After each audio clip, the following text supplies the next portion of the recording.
We can be found on YouTube, iTunes, and Spotify. Like, share, subscribe, and leave us a comment down below. Now, on with the show.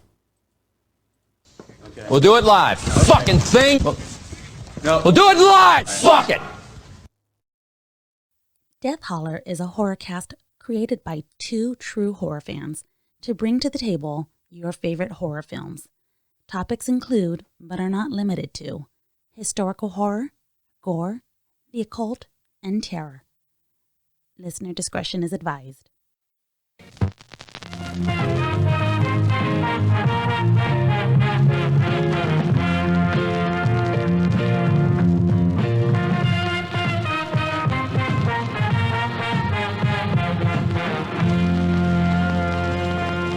Hello everyone and welcome back to Death Holler. This is a special presentation of the House of the Devil. I'm your host, the Reverend Dr. Death, and joining me as always through the spirit box is the ghost of the most, LlaReyna. How you doing, LlaReyna? Reverend, I am doing wonderful. I am haunting the new and improved Blue Collar BS Studios. They thought that a good old modification would get rid of me, but I'm still here. Yeah, I guess they didn't have enough protections built in, didn't burn enough sage to keep you out this time, so... Nope, they couldn't get rid of me. Well, today's special episode was originally going to be part of the discussion we had on Rosemary's Baby. It was originally actually going to be an Attack of the Bees segment, but I just started seeing so many parallels between the movie that we're going to discuss today and Rosemary's Baby, especially given the societal differences that were going on at the time and the kind of the compare and contrast between the two of them, that I kind of want to break it out into its own thing. So that's kind of where we're at with this episode. Also, one little thing I wanted to bring up from the last episode that I don't think that I mentioned was that around the time that Rosemary's Baby was going on, we did mention some of the societal, issues that were, occurring at the time. JFK had been assassinated. We had the civil rights movement, women's, rights movement. But the biggest thing, I don't know why I left this out, Anton LaVey and the Church of Satan had just started up. So that's kind of a big thing. Oh, naturally, I read about that. So I was thinking, hey, we could have talked about this. And it's kind of funny. Well, maybe in that time they weren't ready for Anton LaVey and didn't quite know exactly who he was. Because I was thinking, why wouldn't they at least bring up an aspect of that church, which I guess they did with the cult, Yeah, and I think it was in the subconscious of everybody at the time. I mean, I think that's what spurred the, this spat of satanic films that came out: Rosemary's Baby, The Exorcist, the one we'll be discussing in the near future, The Omen. But I don't think that it quite hit them at the time of Rosemary's Baby so much that they were fully aware of what they were getting into with this. But by the time that this movie that we're discussing today came about, which this one was actually made in 2009, I believe it was, but regardless, the time period that it's set in, the late 70s, early 80s, the Satanic Church had been in effect for a while, and there's a phenomenon that went on in the country called Satanic Panic. And before we go into anything else, I think it's time that LlaReyna goes into a little bit about what Satanic Panic was, so we have a good basis for what the two films that I'm going to bring up today kind of have as their background. Yeah, the Satanic Panic, it plays a huge role in the films. I don't know. Looking at my research here, maybe not directly related, but I can see. So the Satanic Panic was a band of 4 guys by the name of Trash, Dave, Smut, and Filth. And they basically were risen from hell. Originally, they had a deal with the Dark Lord. And he was like their talent scout to basically make a deal with the devil. They can basically, they went around, they were killing some people in high school. Had a deal to basically was it the Fright Club they were trying to beat? Oh, yeah. Well, if we're talking about the Satanic Panic they referenced in Sabrina, yeah, that's what they were doing in that one. Yeah, that's that's what, their whole beef was. Yeah, I thought it'd be really good to talk about that Satanic Panic. That's what you wanted me to research, right? Well, that I was thinking along the lines of just the cultural phenomenon itself, like as far as like just the craziness that the country itself went into, because there was a time in this country's history where, and around the time this movie was set today, The House of the Devil, the late 70s or early 80s, and I would even argue into the mid to late 80s, it still reared its ugly head, where everywhere anybody looked, and I don't know if this was just a facet of the fact that we were in a more conservative culture at the time under Reagan, but everywhere that everybody looked, we had it was just there was satanic cults were kidnapping kids. There was mention of it as far as like I think John Walsh's son whenever he got was kidnapped. They thought that was part of it, and I mean, and it went so far as that. Even kids playing Dungeons and Dragons at the time were, I know. That was funny. Yeah, it was considered, basically they felt that the Satanists were taking the country over, and they were, kidnapping kids and killing people, in these cult rituals. It was more than that. Yeah. It was more than the kidnapping kids. I hope you know I was messing with you, by the way, with Satanic Panic from Sabrina. I had to bring it up. When you told me to research Satanic Panic. I kind of figured that you were, because you'd mentioned some other things, off air to me that made me think that you'd researched the actual phenomenon. But yeah. Dang it. I shouldn't have even told you. I should have just let it be a full-blown surprise. Yes, for those listening and those following our last episode, our last special presentation, in The Chilling Adventures of Sabrina, there was a band by the name of Satanic Panic, causing all kinds of mass hysteria of their own. Not really. They actually kind of sucked. No, the real Satanic Panic, and you know what? When you Google Satanic Panic, go ahead. I'm sorry, Reverend. One thing I was going to bring up, if we're going to reference other things that we've brought up on our podcast, if you go back to the Vivitch episode, actually the Attack of the Beast segment on that was actually the movie I mentioned with Jerry O'Connell and Rebecca Romaine. It was called Satanic Panic, referencing, obviously the whole, thing that we're going to be discussing today, but it's kind of a tongue-in-cheek play on it.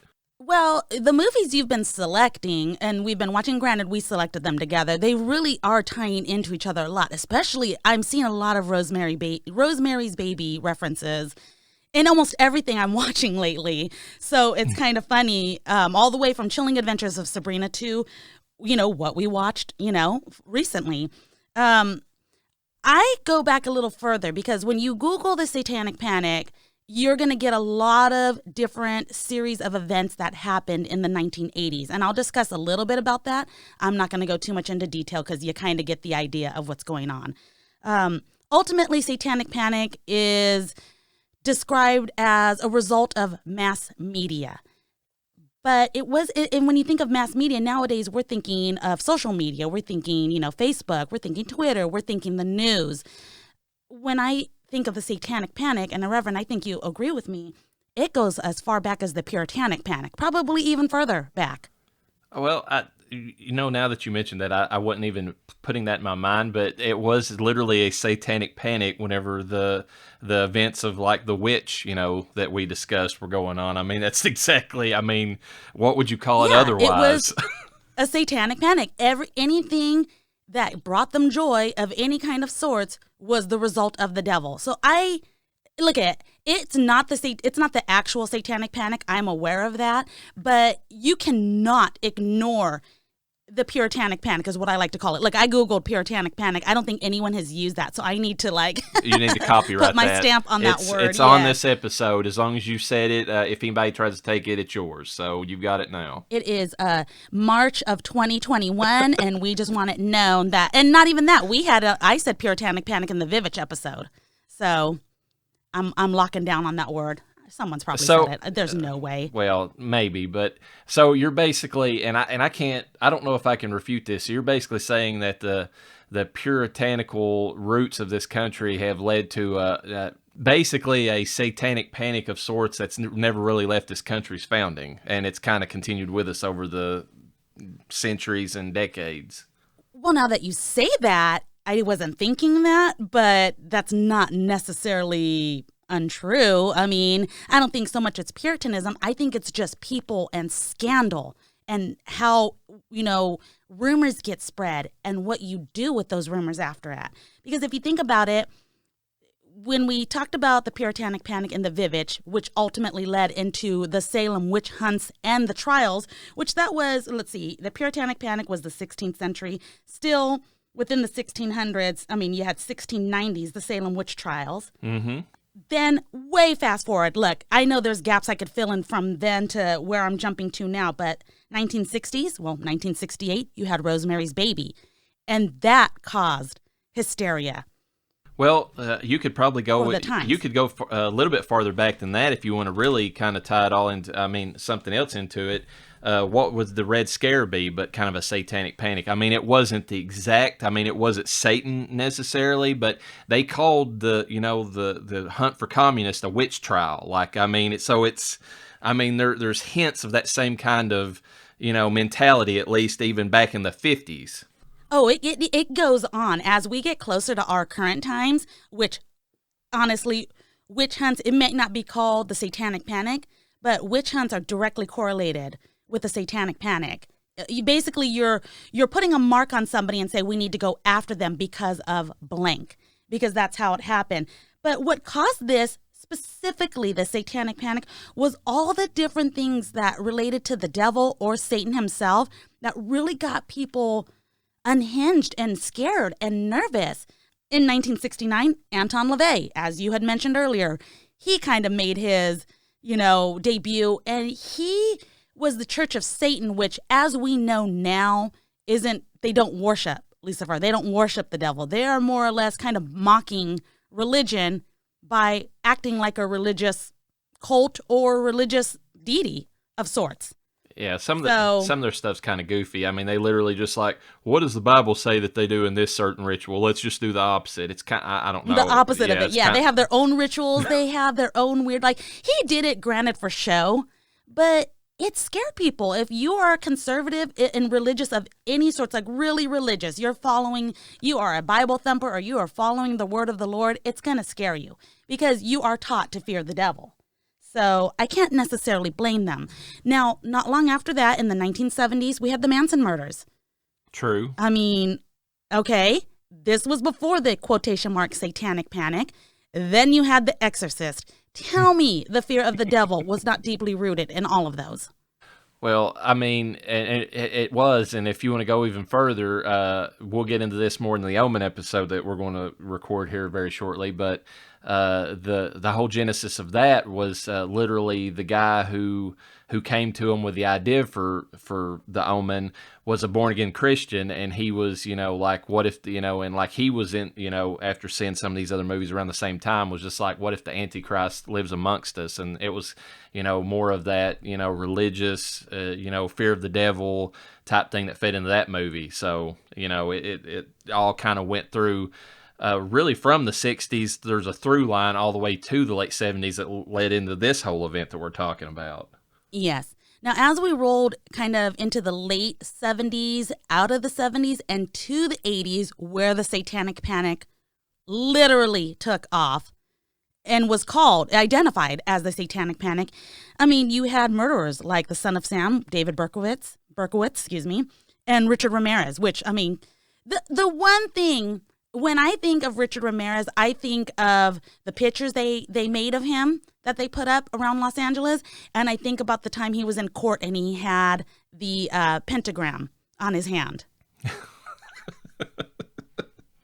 Okay, that really got people going. So I'm going to briefly break down, and of course please, by all means, add anything you want to add to the Satanic Panic, but it kind of started with witch hunts. That's not how it's described at all. When you read or listen to any kind of podcast about the Satanic Panic, they just talk about basically young children that started accusing a large, vast amount of people of very inappropriate things. We're talking about sex crimes. We're talking about murdering, just cannibalism, anything evil you can think of. Now, I apologize in advance that I did not look into maybe the first child and why they did this. I literally only read and heard about it. No, but I didn't get into the deep down of what caused this. What were they trying to with all these abuse allegations, which caused the satanic panic, which these children basically saying these adults were doing inappropriate things and there was literally rituals involved with it. They turned it into something so scary. I mean, they got deep into the lore about the devil. That really concerned me. Like, where did they get this information? Do you have anything further than what I've investigated? I didn't even know that it started with kids, because the main thing that I remember, because I remember part of this whenever I was growing up, was that, it was further spread, which I'm sure you'll get into, by, conservative, cultural leaders, like of all people, Tipper Gore was one. I mean, you had that whole trial where she had Dee Snider, Twisted Sister, on stage, like trying to say that he was putting, him and Ozzy Osbourne were putting satanic messages in their records and trying to turn their, that was part of it. Yeah, so I mean, that's what I remember from it. I didn't even know that any kids kind of facilitated that to kind of go into it. So that's actually new information to me.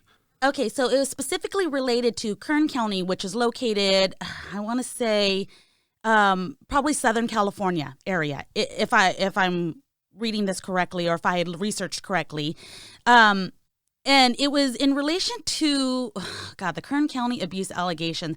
It was like a child care center where children were basically coming forward to declare that they had been molested, part of a local occult sex ring. So I don't know if this was one child that placed this in another child's head. I mean, we had movies out at that time that definitely could have planted a seed of this into their heads. But I mean, the bizarre sex acts, the occult-like ways and things like that, it got real bad. So it literally, Reverend, turned into almost the Salem witch trials, where you had the young girls that were accusing women of doing things to them, only the witch trials were particularly all supernatural. She's causing me to feel needle pricks. She put a spell on me, things like that. These were children that were actually saying that bad things were happening to them directly. And the other thing about it is, one of the investigators at the time, he had a foster child that he investigated over 200 people for, because she went down a street and started pointing out, oh, that house, it was a woman with dark hair. That place, it was a large, robust man. That place, it just total randomness that led to a mass hysteria, a mass panic, and naturally it hit the news. And what did the news do with it? The same thing they do today. They take the worst of it and they put it in our faces and shove it down our throats. This, I don't know if this is related, but it was around the same time. This kind of reminds me of the craziness that went on around the same time that, they had the fear over the razor blades and the candy and all that. And the whole story behind that, it's kind of a tangent, but the whole story behind that came to be that, there was one kid who, whose parents said that happened to him, but it turned out later there was no proof that it ever happened. It was kind of made up. I don't know whether by the kid or the parents, but from then on, it was you cannot give kids candy that's not already been, that's already wrapped and all that, because we got to take them and have them X-rayed, and it's like one of those urban legends that just took off from this little local event. And and they think if it even did occur in that certain situation, that it was actually a relative of the family, like one of the uncles, that put the razor blade in the kid's apple or whatever. But because of that one thing, everybody was doing it. So it was so I could see where something like this would naturally snowball and just avalanche into something completely crazy. Well, the reason I brought up such older events such as Puritanism, the Salem witch hunts and trials, the movies, and the murderers is because you can see throughout history where it constantly repeats itself. And the reason I brought up the murderers was because I really think that, specifically Richard Ramirez, I think, or even, Charles Manson, those were igniters. Those were things that were within a decade of having happened. Everyone was aware of it, so that when not just these children, but when people took this information that they got and ran with it, they had physical proof. No, we have people that worship the devil. Charles Manson exists. Anton LaVey exists. Richard Ramirez exists. They had all this information to go off of, and they ran with it. And it got real bad. It was just like the Salem witch trials. You literally had a person. I have an example. There was a priest that he was disgusted by all these accusations. So he decided to stand up in the middle of court, while accusations were being made. It was more like a press conference, if you will. And he had asked the investigator, hey, are you sure? Because a lot of these people are parishioners of my church, and this just doesn't seem right. To which the investigator said, wow, you seem to be on their side. Do you support what they are doing? And he was like, no, I absolutely do not. I'm just making sure that you guys are doing the proper steps, going through the proper channels to make sure that you really know that this is happening before you accuse them of this.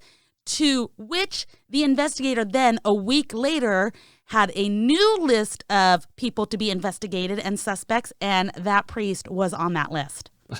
That sounds exactly like the witch trials. I mean, yes. So this is the Satanic Panic. This is why I brought up the older stuff. The Satanic Panic did go on to other things, like you mentioned, where you start accusing, music makers of worshiping the devil, and other churches got accused of certain things, and it just started getting everywhere.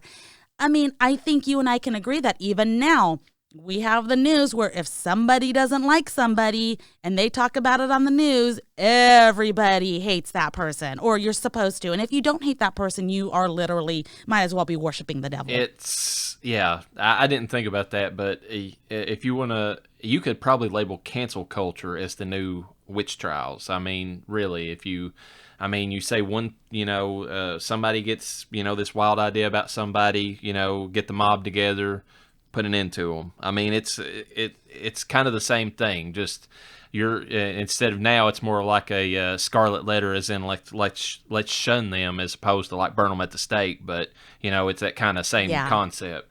Well, it was funny because I was listening to a podcast and they were trying to keep politics out of it, which rightfully so, but they were trying to lean more towards one side, saying, well, it was the conservatives that caused the most issues by doing this, and this.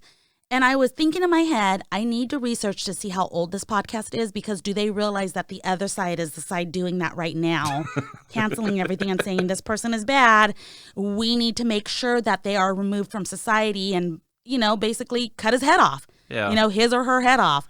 Yeah. So, yeah, the research I got to do on this was, okay, now that I've gone through it, I've enjoyed it, but I messaged you and said, this is bullshit. Because it was. Because literally what the actual satanic, not talking about the historical stuff I went to, but the actual satanic panic was a lot of daddy issues.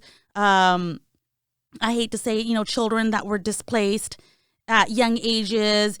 There was definitely abuse, but not all of it, none of it was occult-like at all. They found that out for sure. All of the accusations that were made, none of it happened. I'm not saying that these children didn't have a hard life. The ones that started it, by the way. And I'm not saying that there wasn't some sort of abuse, whether it be mental or not.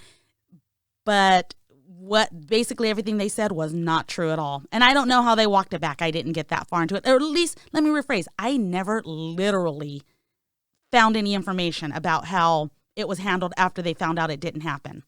It's crazy that you bring all that stuff up, because like literally I didn't know anything about all that. I do, like I said, at the start of this, what I primarily remember as a kid growing up in the 80s, because it's kind of washed over a person as they were growing up, was, just the other stuff. Like once it got like, to the mass media, like you said, and like the trickle down effect. The whole thing about, I remember Ozzy Osbourne got in trouble and got sued at one point in time because somebody said that if you took one of his records and played it backwards, it says, get the gun, kill, kill, kill. Of course, Twisted Sister, Dee Snider, got up there and basically gave Tipper Gore what she needed as far as like, telling her off. There was just one thing after another. The whole Dungeons and Dragons things I always thought was laughable, because that was so hilarious. You get a bunch of geeky kids together, and because they're playing a game that has like some evil looking creatures on the cover, has spells in the book, it's like it's one of those things where they were like, oh, these kids are getting together and they're, having satanic rituals out in the woods or whatever, and using these books to like summon, demons or whatever. There was that whole thing. I actually have a funny story about that. I mean, not a long one at all, but my very Catholic parents, they like absolutely refused to allow me to play Magic the Gathering. They told me I could summon the devil. It's basically a game of the devil. And obviously I knew that about the Ouija board specifically, and like neither myself or even some of my witch friends. Like, I have friends that claim to be witches, not magical witches by any means, but, they practice, there's pagans, Wiccans, and all of them agree, you stay the fuck away from the Ouija board. But Magic the Gathering, really? Yeah, I mean, it's went through time, too. I mean, it's not just those ones, because I remember something, and I guess it's a factor of living in the Bible Belt, but and you might not have got this so much, but there was actually talk when the Harry Potter movies came out of trying to ban those. Oh, yes. I mean... Oh, yes, big time. Okay, and I got another funny one. I don't know if you've heard this one. Pokemon. No, I didn't know Pokemon was on their list of things that were satanic somehow. Yeah, and it was a very small amount. Like, it didn't take off at all, but I know at one time Pokemon was being attacked for potentially being, an evil game, trying to get kids into magic and stuff like that. So, I just thought of one that you wouldn't think of, and I only just saw this on some YouTube videos, but apparently in the 80s, this was so prevalent about the satanic panic stuff in, other areas that barcodes were something that were feared. I don't know if you ran across this, but when barcodes first came out, it was Mark of the Devil. Mark of the Devil, but the reason for that was apparently one of the UPC, like lead-ins to the UPC code was a 6 or something like that. It wasn't like at the manufacturer level, it was at the distributor level or something like that. And they said that, all the items that they had were being marked with 6s, and it was like a sign of the beast. And the real stringent conservatives were saying we can't shop at places that are using these UPC codes, and it went that far. I mean, it was just like everywhere. Yeah, so, excuse me, as I'm choking because I'm like inhaling right now, but I'm not smoking, I promise. Yeah, this was one of the most intense things I have researched thus far. Even after, looking into Puritanism and, religion and witchcraft and everything. And I thought I couldn't believe it when it happened back in the Puritan times, okay? In the 16th century. I extra couldn't believe it after I heard about it in the 80s. I mean, and even now. It's really insane, and I just thought it was, I mean, it's such a stark contrast. I mean, if you take a look at those movies, like I said, the Rosemary's Baby at the start of this, when Anton LaVey started up the Church of Satan, versus this time period we're talking about, which is, the early 80s, where it's just like, I mean, it took such a dark turn. Like, there was people like, really afraid that there was satanic cults out there kidnapping people left and right and just, killing them for the rituals. I mean, it was a legit fear people had. Yeah, I mean, I imagine, I know there are a few people that, okay, look they do it in the name of the Lord and they do it in the name of the devil, okay? There are some people that are that crazy. It is so small, the percentage of people who have done that or really truly believe in that. I mean, I honestly wouldn't even give it at 1%, honestly. Not even at 1%. It is so small. So to fear that is just, in my opinion, it's not even worth it. I mean, it's not something that you don't think about. And then you got your Hot Topic goths, that they're not going to harm a fly. Let's be honest. Okay, so you see those kids, you go into Hot Topic, you're not in the realm of the devil. You'll be fine. Calm down, Karen. But we're also talking about a time period we got to put ourselves in that mindset. I mean, you think about media now and how things are a little bit more disseminated, but, it kind of depends. You can go down rabbit holes and get in echo chambers. But, I mean, you have access to, different media sources and different, opinions.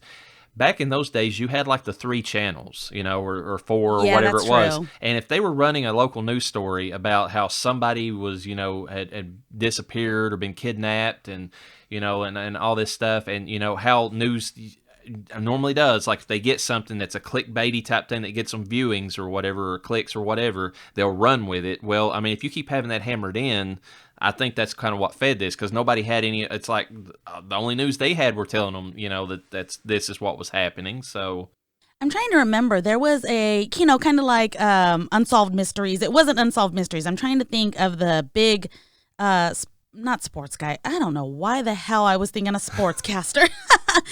Some big news guy that actually did a huge special on the Satanic Panic and more or less Satanism. And what's hilarious is they actually had experts, which were, by the way, ex-cult members of not the Church of Satan, but Satanism. They claimed to have, practiced Satanism and be part of the occult. So they were occult experts.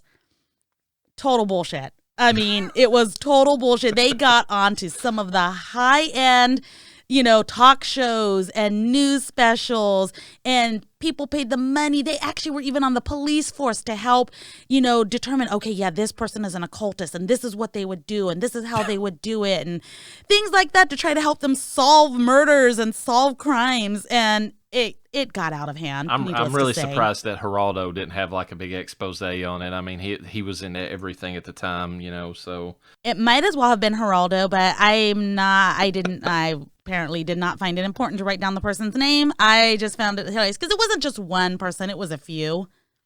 I bet you it was more than a few. Yeah. Yeah, I was pretty sure. much chuckling the whole time. Is there anything else that you have to add to any of that? I mean, before we get into the discussion of the films for the evening, or anything you want to add, from your opinion on the whole matter. I mean, before we get into that. Yeah, my opinion on it is that although, we don't really believe in Satan, at least I refuse to. I do find it scary that a Satanic Panic or something very similar to it, I find it to be scary how you can take something, run with it, and try to get a huge amount of people to, we didn't even talk about the Nazis. You get a big enough group of people to believe something so much or to have to follow, something like that, it can get dangerous and it can get scary. I fully agree with you. I mean, you get any kind of mass hysteria and let that settle in, and I mean, it's hard to tamp down. I mean, it takes almost like some magical, some kind of big act to kind of get it out of the public mind. I mean, it kind of delves so far in. I mean, it doesn't really wear off, as easily as you would hope it would. It doesn't flame up and burn out. It's kind of just there unless something comes in and just snaps people out of it. Yeah, you start to wonder if the purge is a really bad idea or not, All right, we should move on because that was the most informed I've ever made you guys. You're welcome. Thank you very much. Moving on, our first segment's going to be an Attack of the Bees. Even though this is an Attack of the Bees that's been drawn out, I wanted to add another one in here because I thought this was a neat little parallel to this movie. Okay, should I cue the music? Cue the music. What is that? What is that? What is it? Oh, no, not the bees! Not the bees! Ah! Open my eyes! So today's Attack of the Bees is We Summon the Darkness. It's a 2019 independent film. Principal players in this one is Alexandria Daddario, who plays Alexis. She's been in several horror films, Texas Chainsaw 3D, We Have Always Lived in the Castle, a little independent film based on one of Shirley Jackson's films, or books, I should say, The Attic. She was also in some bigger movies like Baywatch and San Andreas. She's one of those actresses that she's got some charisma to her, and I don't really know why she's not really broken out, but she's kind of like in one of those mid, she can't really break into the A-list. She's more of a, B or a C-list actress. The next up we have Maddie Hassan, who plays Val. I haven't really seen any of the movies she's been in or heard of them really, but she was one of the highlights of this movie as far as just a fun character, the way that she played it, and had a lot of charisma. Amy Forsyth plays Beverly. She's been in a ton of indie films, Torment, A Christmas Horror Story, which includes a Krampus B movie. And most of those, as we know, are terrible. And she was in Channel Zero, Candle Cove, which was actually, Channel Zero is actually a really good little horror series. I really liked Candle Cove in particular. Hellfest is another film that she done recently, which is kind of a neat twist on like a theme park that has Halloween events, but it's like one of those ones where they have full contact, but, you know, of course, there's an actual killer this time when they're going through everything. And last but not least is Johnny Knoxville playing Pastor John. And of course, you know... Oh, my God. We know Johnny Knoxville, of course, is Jackass and Dukes of Hazzard. And, and so... Anyways, this film starts off... Yeah, he was doing good for a minute there after Jackass. Well, let me tell you... He kind of just fell off the face of the earth. Let me tell you, in this movie, I don't know what's happened to Johnny Knoxville, but man, he looks haggard in this movie. Like, I mean, he looks like death warmed over. I mean, he plays a good, you know, bad priest or bad preacher, I should say. He's not really a priest, he's a preacher, but he's so drawn in the face. I mean, I don't know. Age is not, I guess all those stunts he did on Jackass have really wore down his body. Reverend, I know you probably said it. Did you say when this film was made? It's a 2019 film. I don't know if that was when it was released. Okay, so it's kind of recent. Yeah. Okay. It starts off in Indiana in 1988. The three leads are kind of dressed in like a punk / heavy metal type, you know, get up. They're on their way to a heavy metal rock concert. As they're going to the concert, the news that is on either on the radio or in the background of one of the scenes in a store that they go to is dominated by the stories of deaths of people at the hands of a satanic cult. And then you have Pastor John, you know, show up on the local news talking about and he's working up everybody into a frenzy over how the Satanists are taking over and that sort of thing. The girls, as they're traveling along, have these idiots in this van kind of throw a milkshake onto their windshield, and they kind of get pissed off about it. But it turns out that whenever they get to the rock show, they see the same guys that's in that van at the show, and so they decide to do something similar. They throw like some fireworks inside of it, and they kind of piss them off. But at the same time, they decide that they're going to one of the girls takes a liking to one of the guys in the van, and so they decide that they're just going to meet with these guys after the show. What sets this movie apart is that it actually has a twist, because whenever these guys agree to go with these girls later on to Alexis's house, or it's actually her stepmom's house, it turns out that Alexis basically, spoiler alert, they play a game of Never Have I Ever, and like get these guys to drink this concoction that Alexis has, and basically she drugs all of them, all the guys, and it turns out the girls themselves are the cult. And the twist is that there's not actually a satanic cult in this movie. The girls are all members of Pastor John's, church, and they're trying to get more converts into the church by going around killing random people, especially like these, heavy metal, quote unquote, satanic,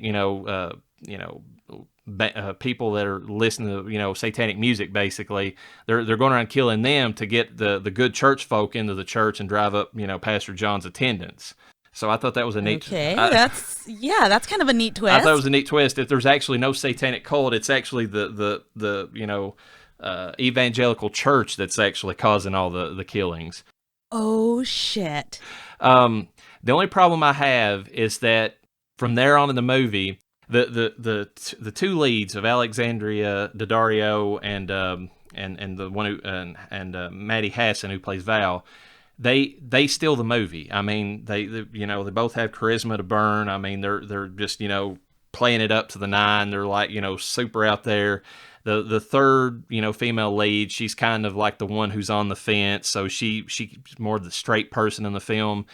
it's one of those movies where you root for the bad guys because because the three guys that they pick up, they're complete duds. Like the guys who play or the actors in the movie, they don't really have much personality. You don't really care for them. I mean, it's one of those movies where if you're I'll put it in, as an example, if you were watching a Jason film and, everybody's grown to, basically root for Jason. Well, in this movie, you're rooting for, Val and Alexis to basically, see how crazy they can get with their kills. But the movie plays it more like, okay, they're the bad, girls or whatever. So the guys have to get out of here somehow.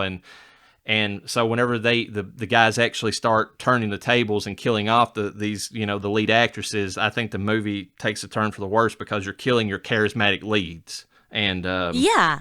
The only thing that kind of saves... I love movies where you're rooting for the bad guy. And this is a movie where you really are because, they, like I said, if they wanted the male leads to be the heroes and the people that you're rooting for, they should, they literally got some of the ho-hum actors they could have. These guys are nondescript. I couldn't tell one from the other, to be honest with you, except for one guy's kind of chunky. That's the only difference between all three of them.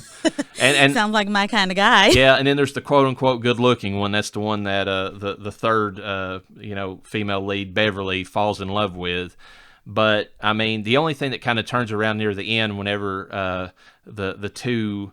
charismatic female leads are put down, or they're kind of, they're not, I don't know if they put down. Yeah, well, they're not really. They're not dogs, Reverend. They might be bitches. Well, when they're killed in the movie, but they're not really, I can't really say they're killed because I think Alexander Daddario's character Alexis at one point is kind of still crawling, but she's kind of lost her bite at that point because she doesn't have the energy to take them down. The only thing that saves it at that point is that's when Johnny Knoxville comes into the movie and he provides the extra charisma to kind of finish the movie out. Okay, I could see that. And basically, it hints that, or it shows that he was fully on board with this the whole time. There's kind of a part in the middle where it kind of plays around with the fact that Alexis is doing this just to kind of curry Daddy's favor because she, and all that. But it really, Pastor John's been in on it the whole time. And there's even a scene where Beverly discovers that he's been pocketing huge amounts of the tithing that's been given to his church. So he's making bank off of this. And so at the end of the movie, it's kind of one of those endings where, the one of the male leads escapes with Beverly and they're kind of, riding off into the sunset, but it shows that Johnny Knoxville's character never got his comeuppance because he's still, riling people up at how evil it was that these people attacked his own daughter, and he's using that to sell to, get people into his church. So. Oh my God. That actually sounds like a really good movie. That I don't prefer B movies, and that sounds like one that I would actually enjoy watching. The only thing that I'll say is that the kills are kind of ho-hum. Especially if you're used to the ones in some of the later slasher films where they get really inventive. This is more of hey, I think the biggest, inventive thing they've got is that Beverly finds some kind of weird tool in in the barn, in Pastor John's barn or something like that, and she uses that to kill Val's character or something like that. But or sets Val on fire. But there's really nothing.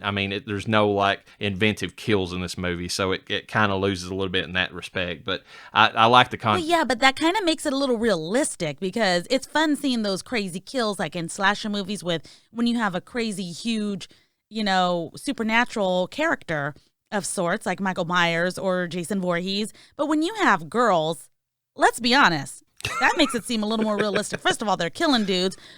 But if they're not getting too crazy with it, they're just killing them. And I don't know, that to me, that's realistic. I do like the fact that Johnny Knoxville literally, his way of killing, the first guy he meets, the guy runs outside or barely escapes from Val, I think. He gets outside, he meets Pastor John, he thinks he's getting saved, and Pastor John's is there anybody else here that knows about this? And the guy says something, basically letting him know that there's just him and this other guy, and Pastor John just pulls out a pistol and just point blank just puts him away. So, so that's kind of... Not too bad. Yeah.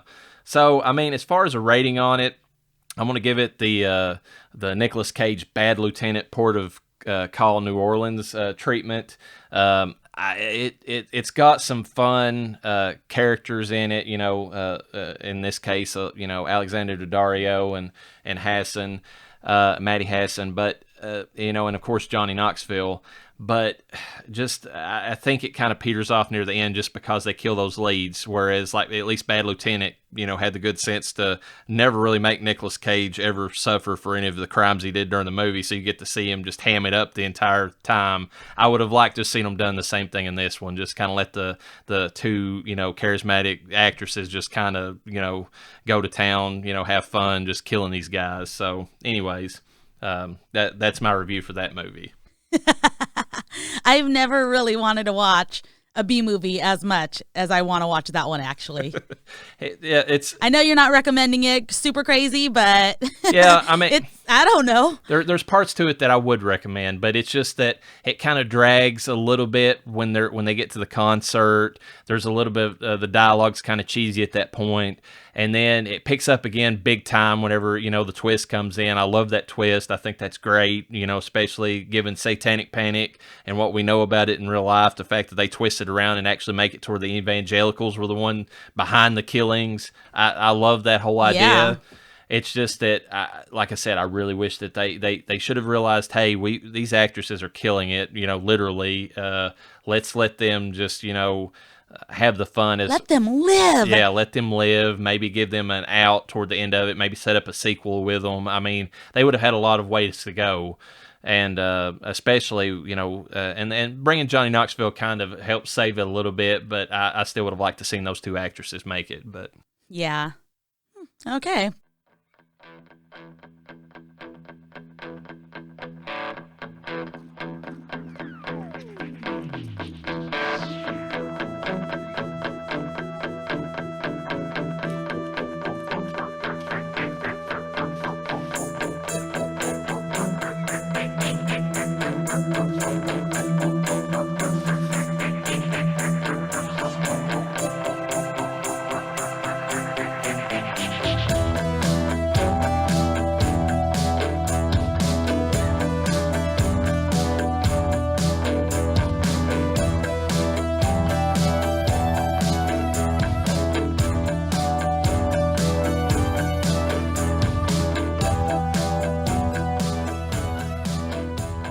brings us to our main film for the evening, which of course is the House of the Devil, written and directed by Ty West, released in actually on October 30th, 2009, so right in time for Halloween. Spooky season. Spooky season.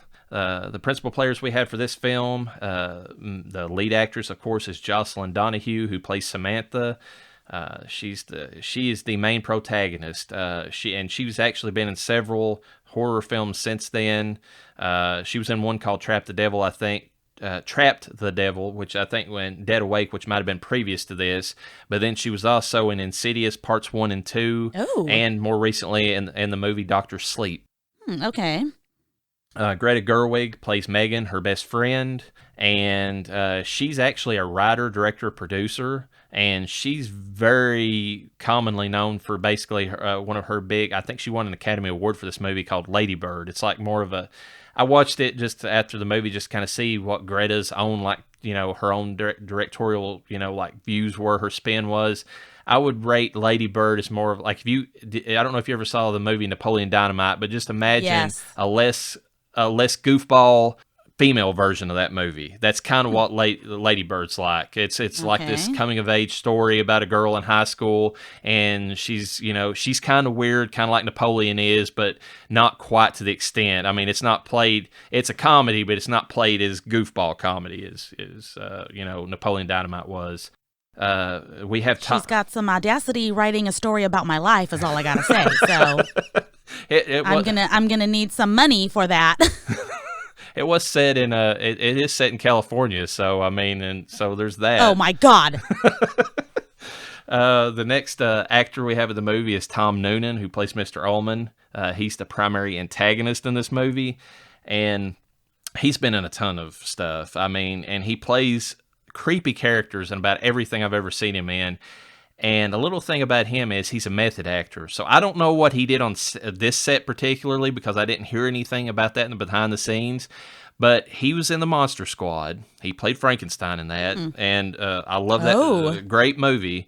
And that film, he would not associate with the kids outside of being in the makeup and in his persona. He didn't want the kids to associate him with being Tom Noonan. He wanted them to associate him with Frankenstein. He's one of those weird acts. So I can but that sounds hella fun for the kids.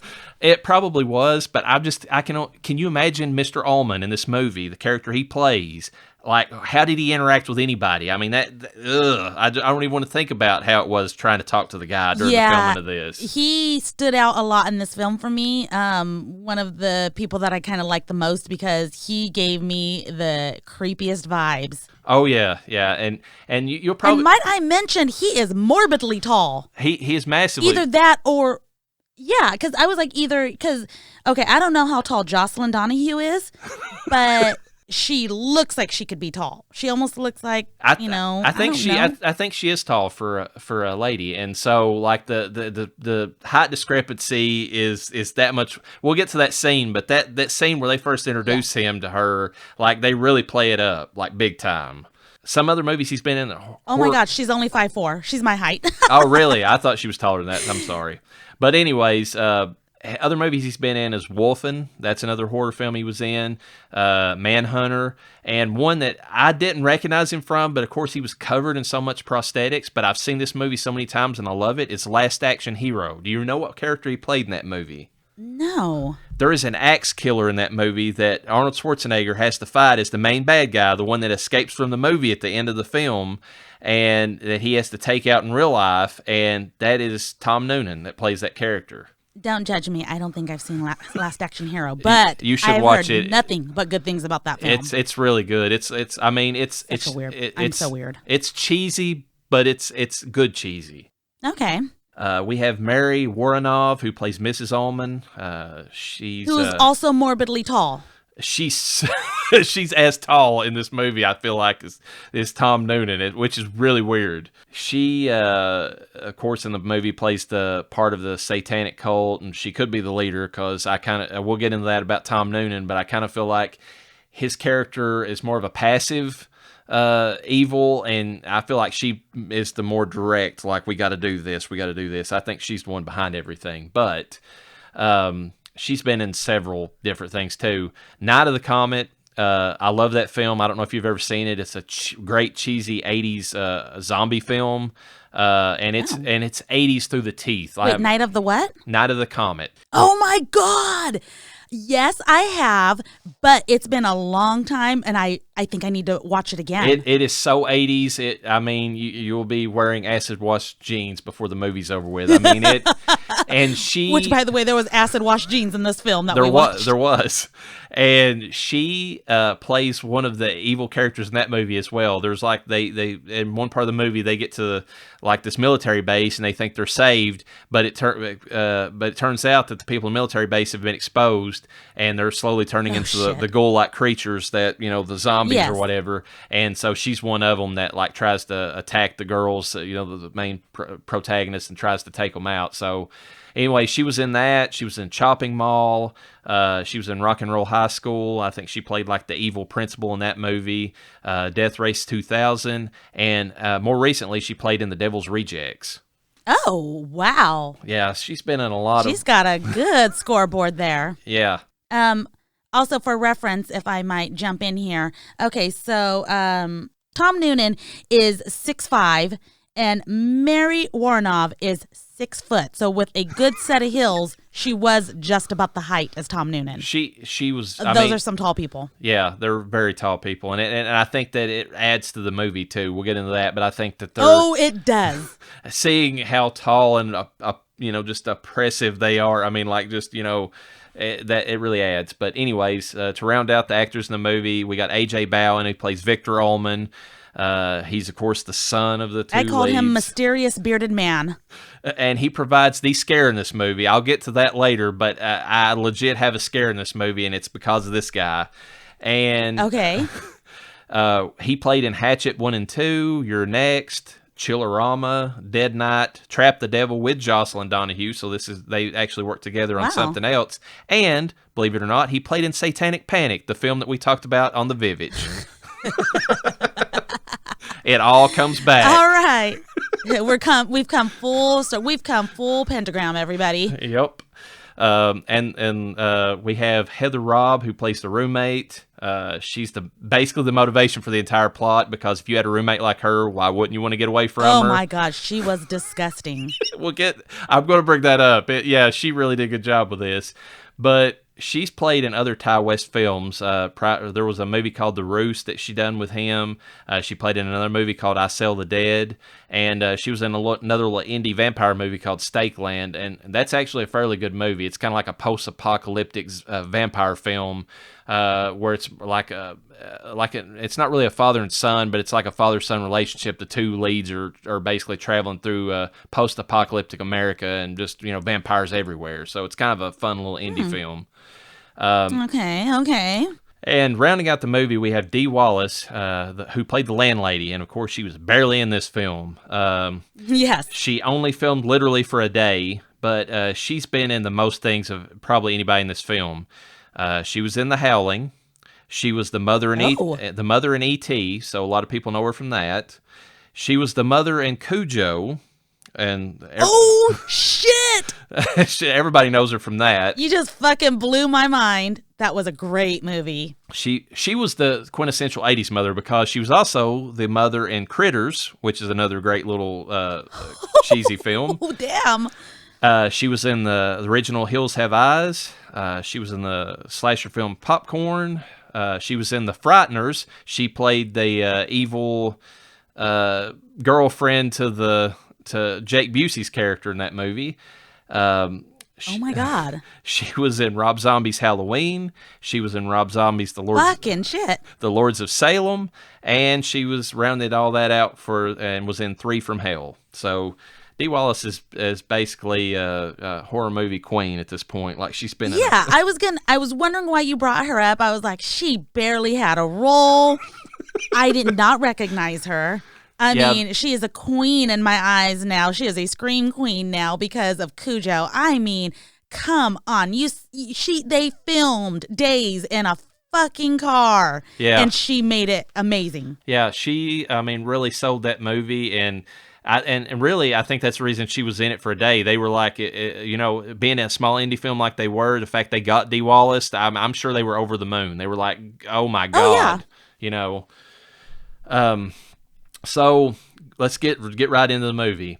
We have to start out, with the opening splash screen saying how the film was based upon real events. Complete and total bullshit. It might have been based on the Satanic Panic that we talked about, but nothing in this movie it's the loosest interpretation you could say of a movie being based on real events.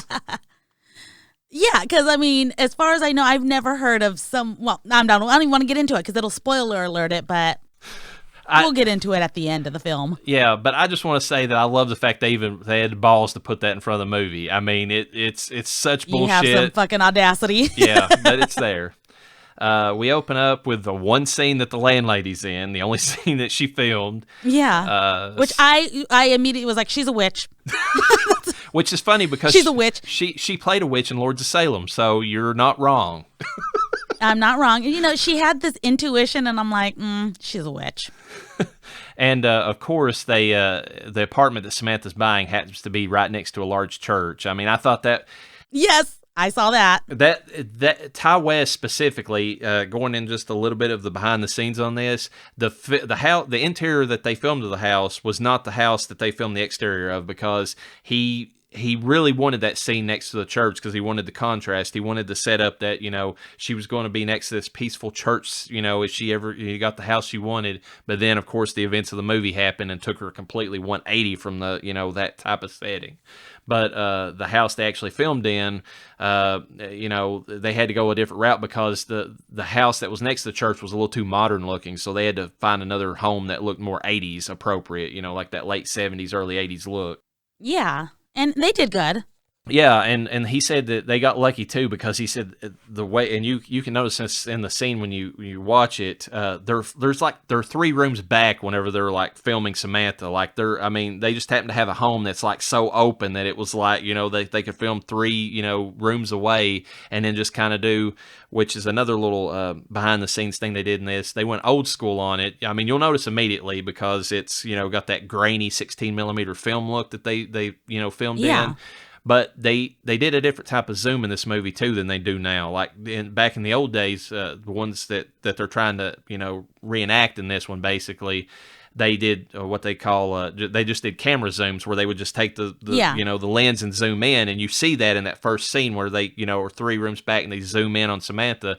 But nowadays they just do a dolly zoom. They actually take the camera itself and just move it closer to the the actual whatever the actor or actress they're trying to film, or the scene in particular. So you kind of get that old zoom effect too, right at the beginning of the movie. And the homage to the 80s filmmaking, of course, goes to that first synthesizer music intro that starts out. Jeez. And you brought up something to me that I didn't even realize. Go ahead and throw out there what you told me, because I didn't even pick up on this. I immediately knew this was a Kmart version of Moving in Stereo by the Cars. And it was so, it was just different enough that to the untrained ears, aka you and my husband, I had to actually tell my husband the bathing suit scene of when Phoebe Cates comes out of the water at Fast Times at Ridgemont High, and then he knew what was going on. Yeah, and when you said that, it clicked. I was like, wait a minute, because see, I put this in my notes whenever I made this up. I was like, this sounds very reminiscent of the 80s. I've heard this somewhere. I wrote this down. I've heard this somewhere. I don't know what, or something similar.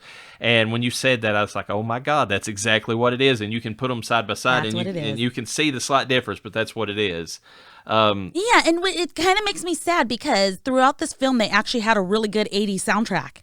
They had some pretty good songs in here. That must have been a song they couldn't get their hands on, or it was just too expensive for their budget. Well, I actually read on YouTube after you mentioned that, because somebody brought that up, apparently the Cars disallowed that song to be used for commercial use, like around this time period that this movie was made. So I guess they had to go that route to even get it in there. I mean, just because the Cars wouldn't allow it. Okay, and that makes sense. It was an awesome song. It would have been kind of cooler if they had her like doing her walk in slow motion. I did. That's just me, okay? I did like the freeze frame. That was such a throwback. To have the freeze frame. That was so fucking cheesy, and yes, it was perfect. At this point though, I hadn't quite even caught on that it was 80s. I actually had to be told by the hubs, and I'm like, oh, fuck, it is the 80s. And also, a lot of people are giving them shit over this. A lot of people are like, yeah, but that font that they used for the intro was totally 70s. But I'm like, yeah, but the early 80s had 70s, holdovers. It's perfect. Yeah, exactly. It's perfect that they had that like late 70s, like, font, like from a sitcom or something, kind of splashing up there. So I don't know. I love the intro because it sets the tone for what the movie's going to be set in, basically. Yeah.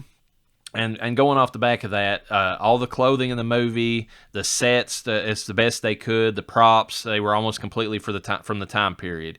They did actually really, really well with that. They actually went on eBay to buy the Coca-Cola cups that were used in the pizza place scene later on with Greta and I'm glad Donahue. you said something, because I was looking at that and I was like, that is as retro as you can fucking get. Yeah, they got lucky and they found those online. Other than using the red, plastic tumbler cups that you get at the typical pizza places, Yeah, I kind of thought they could have went that route, but yeah, they chose the most 80s looking pizza place they could find in that entire state where they filmed at. I believe it was Connecticut or something like that.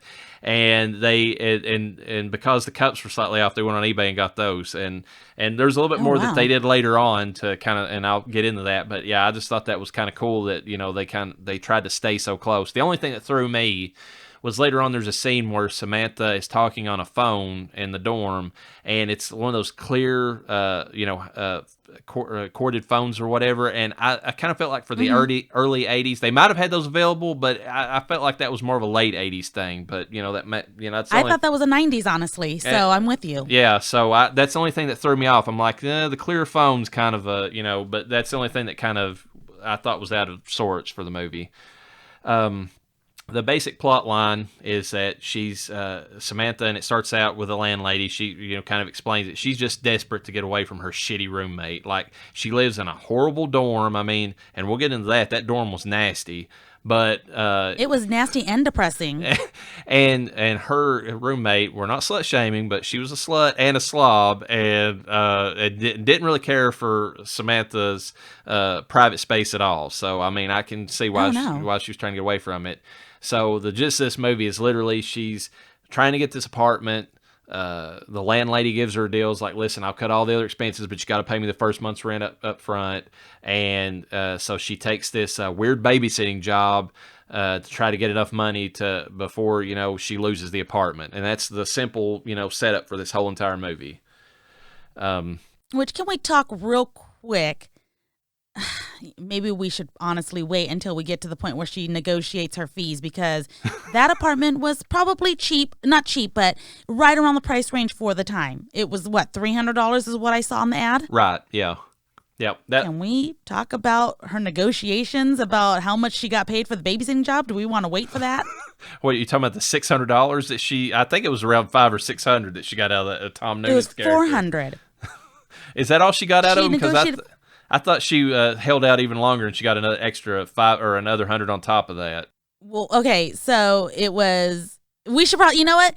Let's put a pin in that, and let's talk about it when we get to that scene, because I know we're going to get to that scene. Yeah, we're going to discuss that scene, so that's fine. So let's just, for everyone out there, just remember, she's getting an apartment for $300 a month. This is the 80s.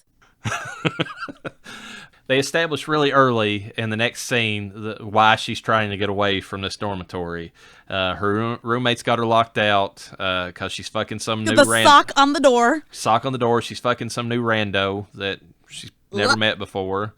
Later on, they add on to this whole thing when they show Samantha at her wit's end. She's in the bathroom crying. I swear, whenever it pans past like the shower in the bathroom, there's like mold growing in like the bottom of the shower. That's what it looked like to me. It was like the most disgusting looking bathroom I've ever seen, even in a dorm room. So I was just like, okay. It's funny that I didn't catch that, because I was specifically looking for gross, little things here and there, little details that I would catch. And I don't recall seeing that, but I was expecting to see that. So the fact that you've said it, I believe you.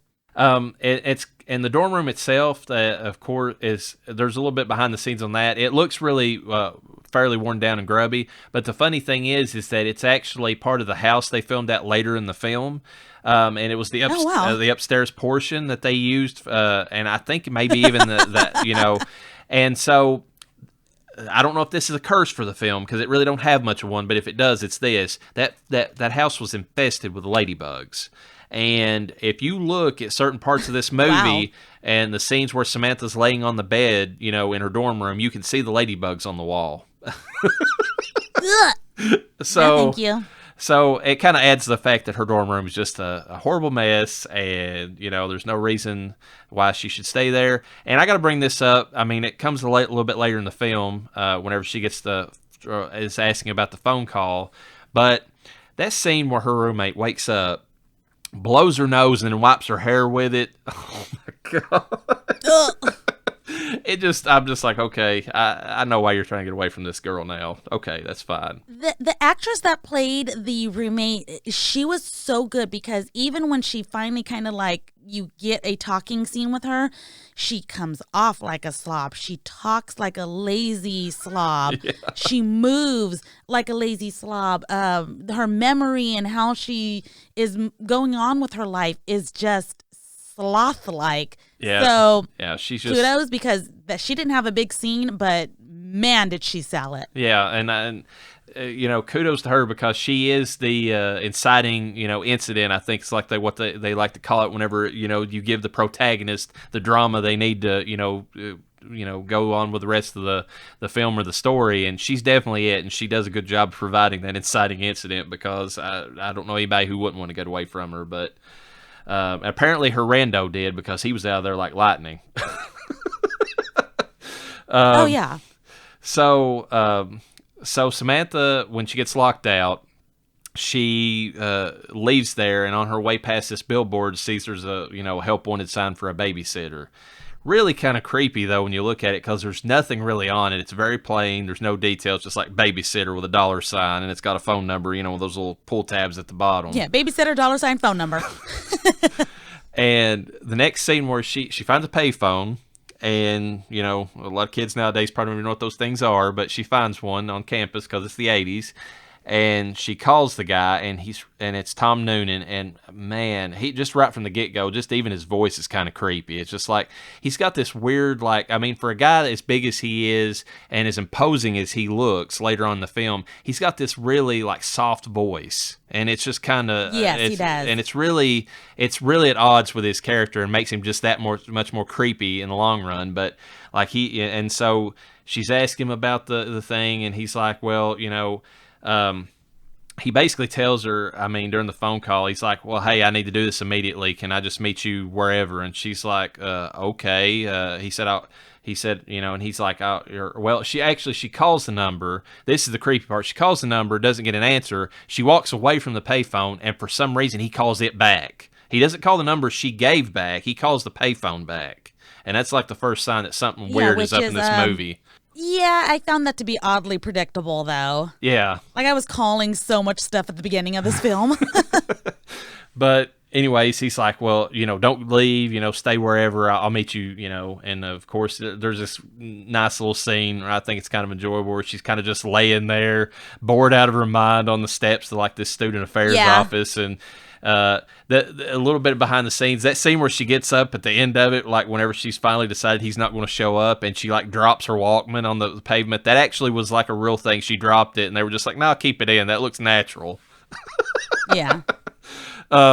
So anyways, that's whenever she goes back to the dorm, finds out her roommate, who drowsily, like you said, just barely even moving her lips, is like, yeah, you got a phone call. And it's like, what? And it's like, yeah, I think... And she didn't even give a shit. She's like, the number's here somewhere. I don't know, whatever. Yeah, it's somewhere over there. I don't know, man. It's whatever. And but Samantha does find it. And this is actually one of those things where the roommate could have saved her in a way. Well, actually, there's 2 points in this movie where Samantha could have just said fuck it at the scene where he didn't show up. But then, and then this next scene where the roommate kind of lost the thing, she could have just said fuck it, I guess I'm not doing this.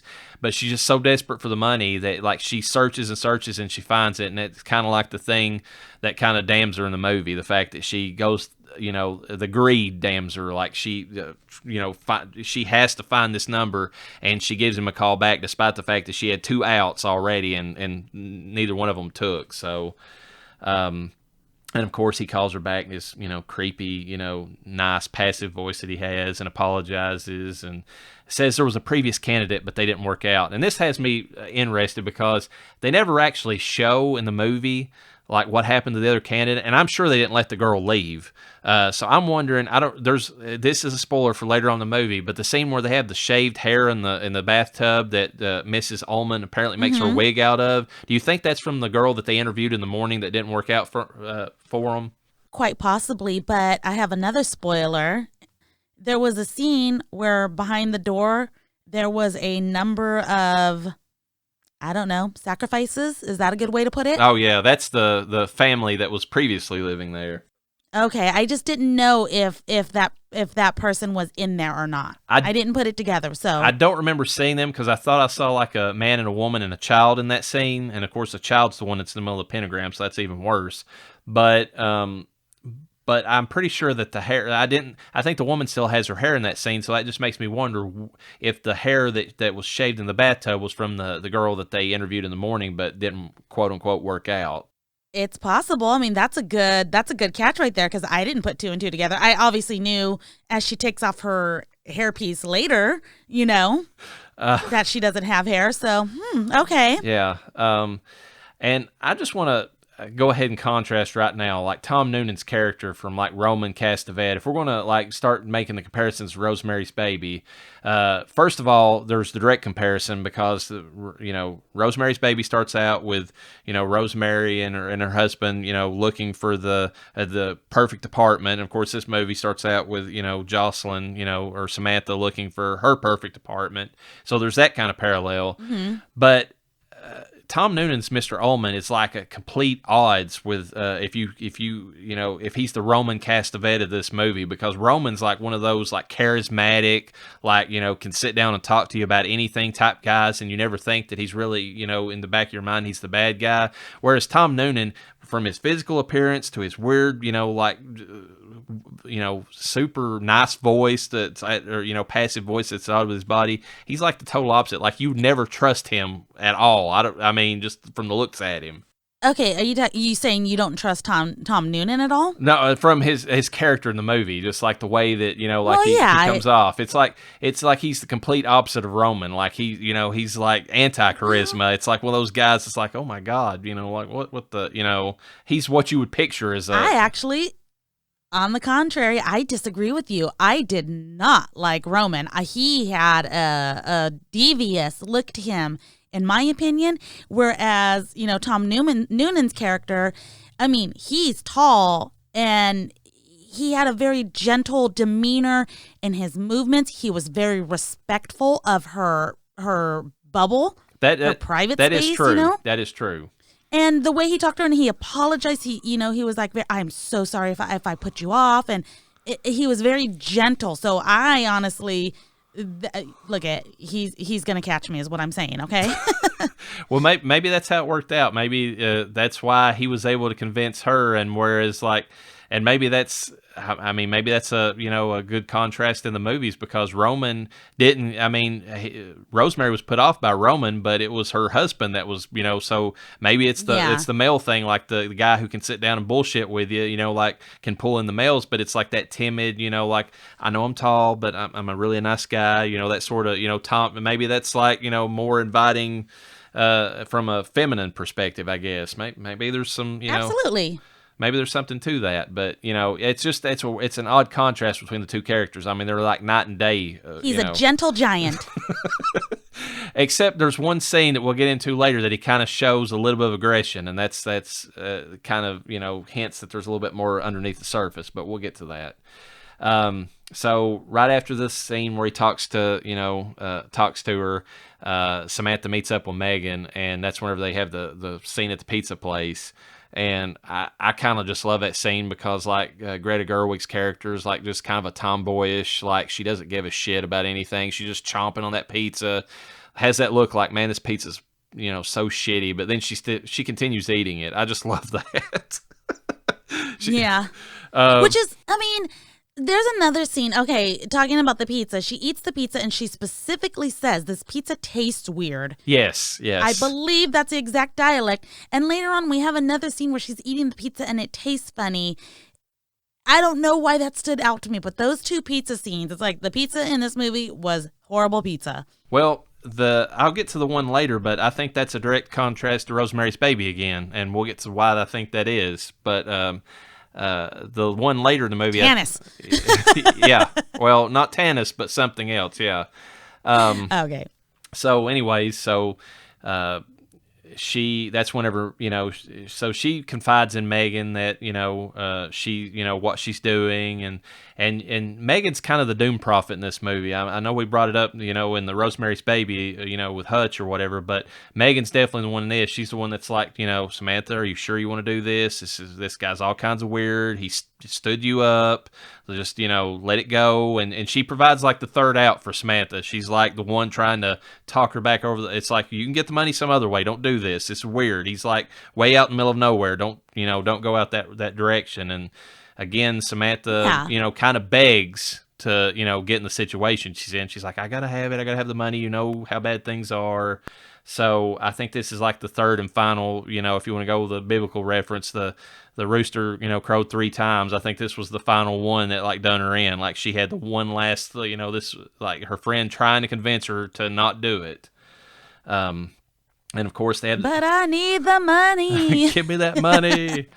And then they have the scene where they're driving out to the house, and then there's a great song on the radio during this whole scene. It's a definitely a nice 80s song that they've got, and that's probably, it was the one a song that they could pay for, I think, and it was within their budget that was playing during this scene.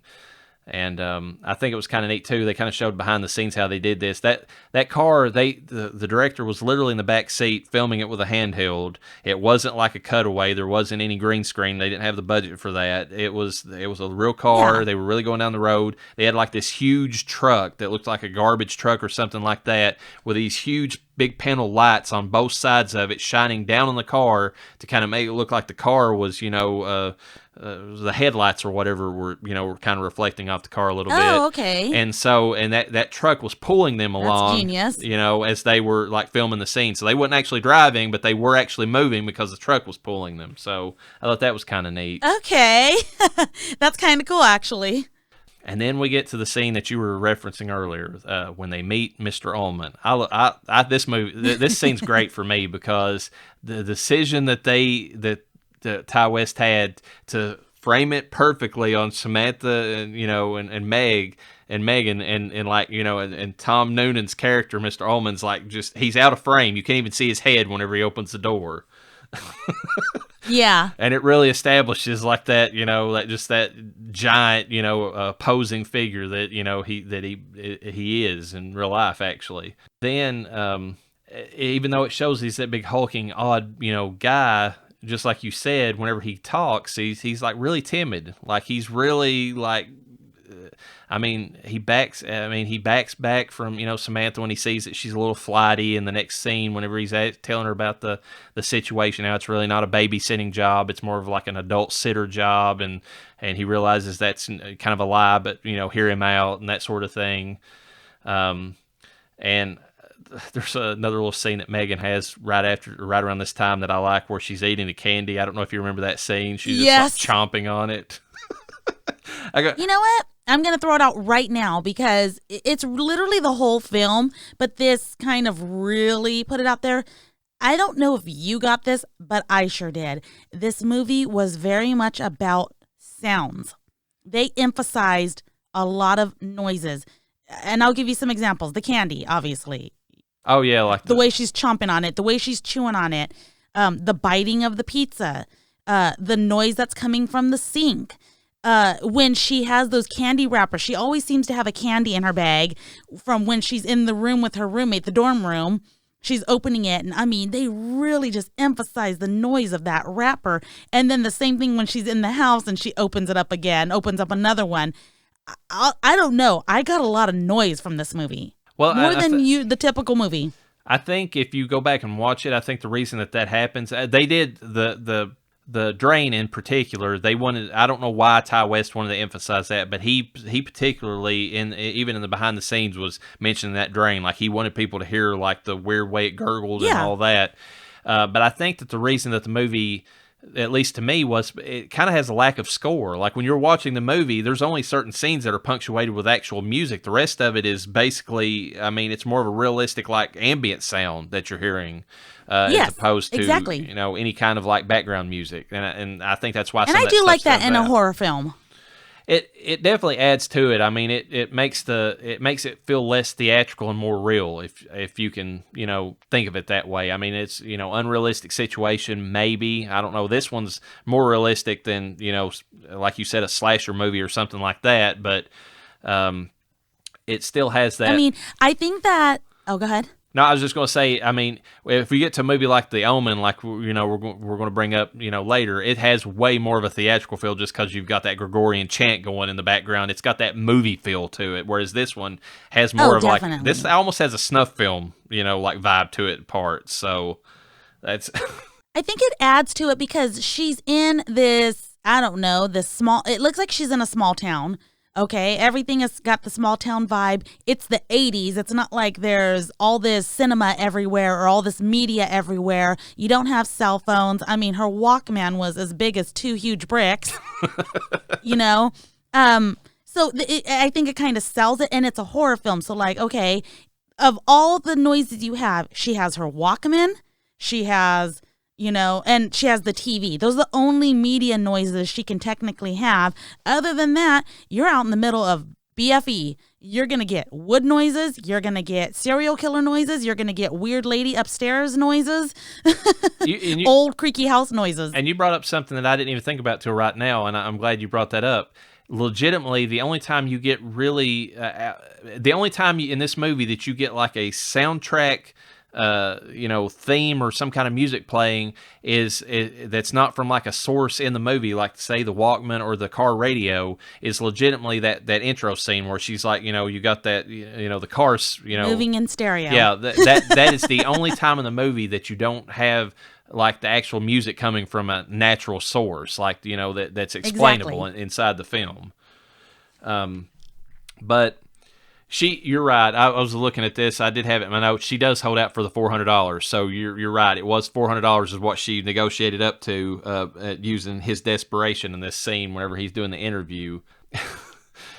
Yeah, which is $400 in the 80s is a lot of fucking money for one night. Yes, that's quite a bit. Like, girl, you might you're gonna make that kind of money off of babysitting. You might want to try prostitution.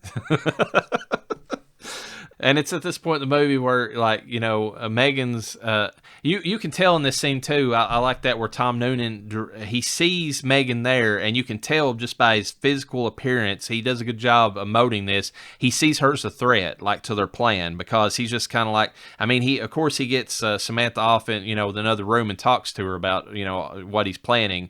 But the first thing he asks her is like, she's not staying, right? Like he wants to make sure that, but he also emotes it really well, because when he first sees her, he's like, oh shit, I wasn't expecting like two people to show up. And he was very respectful. He was like, nice to meet you, both of you.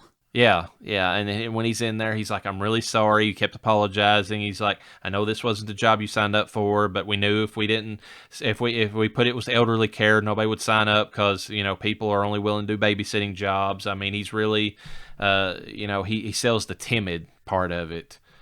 The only thing that kind of sticks out for me, that kind of sells or kind of hints that he's got something else going on, or there's a little bit more under the surface for him, is that whenever she kind of when she's holding out for the $400, his desperation comes out, and he almost snaps. Like you can see it, he pulls it back, but it's so intense and it's so there that you're like, okay, this guy is, he's not just a timid, gentle giant. He's capable of something else if he's driven to that point.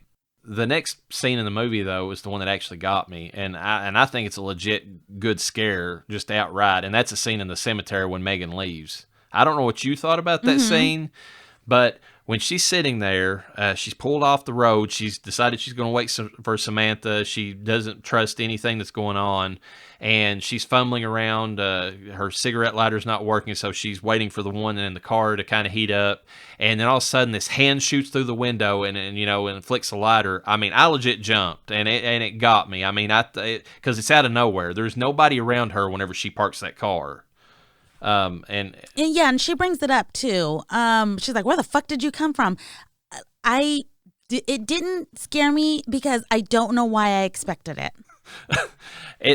I expected it. I'm just gonna put it this way. I've seen this movie before, and it was upon rewatching it that it still got me to jump. I'm like, that's a damn good scare. I'm gonna give them credit for it. And it's not just that; it's the scene afterward, because whenever she's talking to the guy, and I think Greta Gerwig's doing a great job playing Megan at this point, because she's got that credulous, like, where the fuck did you come from? I'm not trusting anything you say. And then the guy, and the character, the male characters, the mysterious guys, you mentioned him. He's kind of like what? Mysterious bearded man. Mysterious bearded man. He's like, are you not the babysitter? And whenever she says no, and instantly, like, bam, the gun goes off. That kind of gave me a jar too, even though I was expecting that. But that scene is so brutal and so just instant. It really sells. Brutal and cold, man. It really sells like the danger in the movie for at least the main character, because it comes out of nowhere. It's just like bam, and there's this whole scene where just like her head explodes into the side of the car. And a little funny thing about that was the the guy who apparently owned the car or decided to buy the car wasn't aware that they were going to film that scene like that, and they told him, they's like, "Are you sure you want to lend us this car? Because we're not going to give it back to you the way it was." And he's like, "Yeah, fine, whatever." He's like a friend of the director, and they said that they think that car still has, like, whatever the red substance they used, my God. somewhere on the dashboard, because they got it all over the place. Like, because when they first went to do the scene, they overfilled the dummy's head with whatever the explosive was, and they said it went way worse way more of an explosion than they anticipated. That is fucking awesome. So I want to say something before we move on from this scene, though. Is that one of my favorite parts of this scene was, he's out there, he's trying to light her cigarette, and he's like, "It is freezing out here," and she looks at him and she's like, "And?" Like, what the fuck do you want me to do about it? Like, she was gonna invite him in the car or something, and the look on his face, like, "I will end you." I just love her response, because that's so great. It's like, "And what do you want me to do about it? I mean, you're some creepy bearded guy that just came up out of nowhere." Creepy, mysterious bearded man. What are you doing out here anyways? That was my question. Like, well, you're out here in the cold. Why don't you fucking quit being a weirdo? Two things about that. First of all, as cold as it looked in that scene, actually the coldest they had filming this was in the beginning intro scene where they had, the music moving in stereo playing. There's a scene where Samantha, they follow her through this little tunnel area. They said between the wind blowing through there and how dark it was inside that tunnel, they said that everybody was just so frigid that they almost got hypothermia from that scene. It was just that bad. Oh, wow. Even it was like the middle of the day, but it was still, they said the wind, it was just like a wind tunnel because of how it attracted the wind through there. So I thought that was kind of an odd, little thing that they mentioned.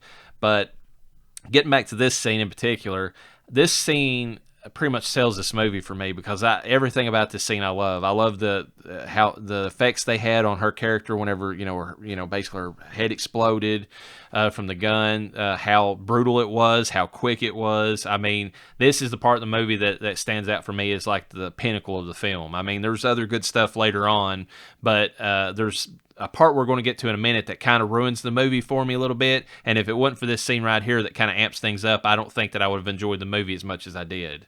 Because when the part that I'm talking about in particular is after we get back, it shows some scenes where Samantha's, meeting with Mr. Ullman some more, and of course she meets Mrs. Ullman, and Mrs. Ullman gives this creepy, like almost motherly vibe that's, but there's something sinister about her too, you can kind of tell. Yeah. And then they set up the scene where they're like, "Oh yeah, and there's some money that we've kind of taped on over there to get you a pizza. Make sure you call the pizza delivery place that we left a number for." Yes. That specific pizza place. I know how you college kids like pizza. Don't forget to call that pizza place. Don't forget. And so there's that little bit of foreshadowing that's really nice. I like how they set that up. But then it gets to the part of the film that just outright kills me, and it's the slow burn part of the film. There is so many scenes after this where like Samantha is just kind of passively like investigating the house out of boredom. She, the scene I did like was where she puts on the Walkman and is kind of like dancing around, because it was improvised, and I thought it was kind of cute, what she came up with as far as her dance and everything, because that wasn't in the script. That was all her. That was all Jocelyn Donahue. Yeah. But that scene is just more of her investigating the house after you've watched her do that for like 10 or 15 minutes at that point. It's like it's a redundant, if they wanted the scene with her just kind of, playfully bouncing through the house and kind of investigating, I wished he would have cut out like 10 or 15 minutes of the lead in before that and just had the dancing scene. Of the previous, yeah. Well, I feel like after the dancing scene, I mean, yes, she starts picking up on little clues here and there. And some of them kind of made sense, but for the most part, she starts really creeping herself out. And I just wasn't picking up on what she was creeping herself out with so much, aside from a few noises here and there. Yeah, I mean, there's some people I've seen that made the comment, too, that they felt like that her conclusion that she drew from, like, the pictures that she found in the garbage bags. Of course, to get to that, there's a scene where when she's dancing, she knocks over a vase, and and then she's like, "Okay, so I need to clean this up," and she finds some cleaning stuff in a little linen closet, but inside that linen closet, there's like a garbage bag, and she investigates, and there's like pictures of a totally different family that owns the house, and a lot of people, I've seen people on the internet make the comment like, that's a little quick for her to judge that was, necessarily the people who lived there before. Like it. So I don't know. I mean, I feel it was fine, but at the same time, if they would have taken some of those slow burn scenes prior to that, kind of deleted those or kind of filtered some of that out and kind of gave more of a connection between her suspicions. And here's what my opinion was, and this is like, armchair quarterbacking all the way. If they would have just had some scenes, if they would have had some scenes where somebody somewhere was kind of spying on her in the background that she didn't see, but the audience could see, that would have sold me on these scenes. Like mysterious bearded man, Yeah. even him. If he would have been there, I know it would have been quick, or if Tom Noonan, who supposedly left, was somehow like kind of just in the background, pull like an Insidious or something like that, and have just something in the background that only the audience sees and not the not the protagonist. So the threat's there. That would have sold me so much on these like slow scenes. But in the Well, they had the perfect opportunity when she finally got the pizza, and we'll have to talk about the getting the pizza scene, but she's sitting down on the couch eating pizza, and you can see they pan, there's a window behind her, and nothing. Now, you and I, the audience kind of knows that there is, that weird, mysterious bearded man is around there, but they don't even fucking show him.